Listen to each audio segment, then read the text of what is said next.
Chydig o gymylau llwyd fyna, ond yn ymharu dim ar yr hyn sydd yn digwydd yn y prif gylch, a lawr yn y de fyna, i ni'n edrych ar Bencampwriaeth y Merlod Cymreig, adran ec, a Mr Robert Howard wrthi yn edrych ar y Merlod ar hyn o bryd.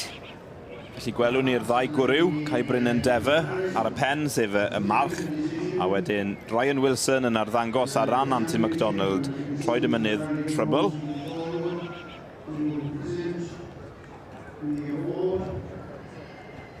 Cymreig yn Defa yn enw cyfarwydd iawn bellach.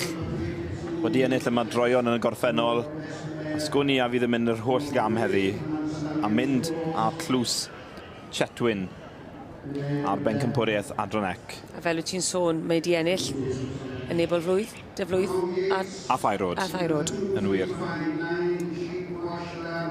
Ond erioed wedi ennill dosbarth y march, mi oedd yn ail nôl yn 2014. Felly heddi yn gyntaf yn ei ddosbarth, ac ysgwni os fydd yn mynd ar Bencampwriaeth hefyd. Pa mor anodd yw hi nawr te i Mr Robert Howard i weld hifen y Merlod Cymreig o'i flan a penderfynu pa un sydd yn dod i'r brig? Mae rhaid bod gyda fe rhyw fath o fodel yn ei feddwl, y ceffyl perffaith yn ei feddwl e. Felly beth mae'n gwneud nawr yw trio gweld pa un o'r rhain sy'n matcho'r model hynny yn ei ben. Mae'r headbant. Mae'r headbant. Ble wyt ti heledd yn mynd? O, fi moyn y stori. Fi moyn Cymreig yn Defa y stori. Reit. Ble wyt ti'n mynd? Dwi'n mynd i fynd i'r benywedd. A dwi'n meddwl mae fi sy'n ei chael i. Dyna pam mae ti yw'r arbenigwr.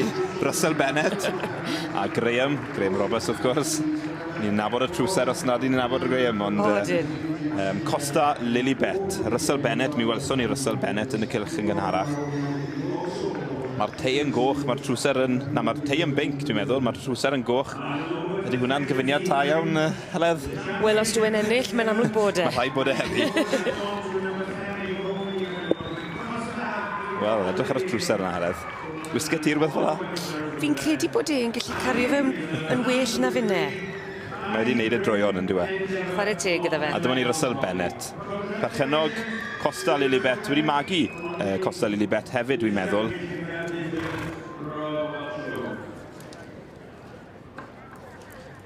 Felly, Costa Lilibet yn ferch i Mocroft, The Master, a fagwyd gan y beirniad fel mae'n digwydd, a'r fam wedyn Ocroft Penny. Ie, Russell Bennett yn berchen ac wedi magu Costa Lilibet.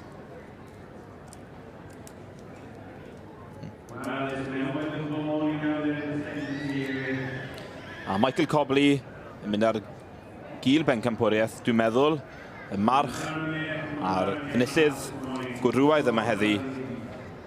Bydd rhaid ddod yn ôl y flwyddyn nesaf i fynd ar tlws Chetwynd. Ond yw Cil Wobr yn y sioe frenhinol ddim yn byth drwg.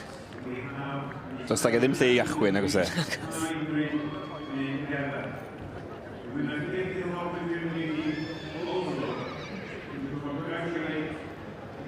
Felly dyma ni tlws Chetwynd, cael ei ddal gan Russell Bennett.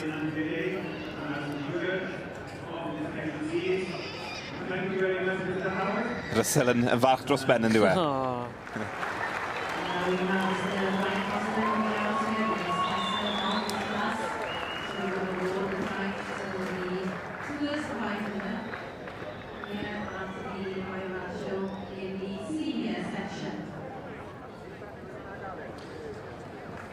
Dwi'n meddwl bod Russell yn gwneud yn fawr o'r foment ma, yn diwe.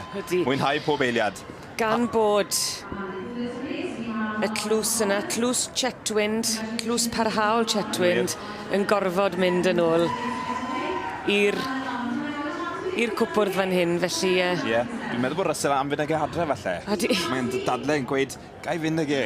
Mae Deleth yn gweud, na, nôl i'r cwpwrdd. Ti'n wahanol i neb arall. Mae'n dangos ddim ar cwpwrdd, dwi'n meddwl. Dwi'n cael gweld eto. Bydd y silfo mas gyda fi bob dydd. Na, Russell, na. Wy'n mi wisgo'r bathodyn i hunan. Ydy fod e.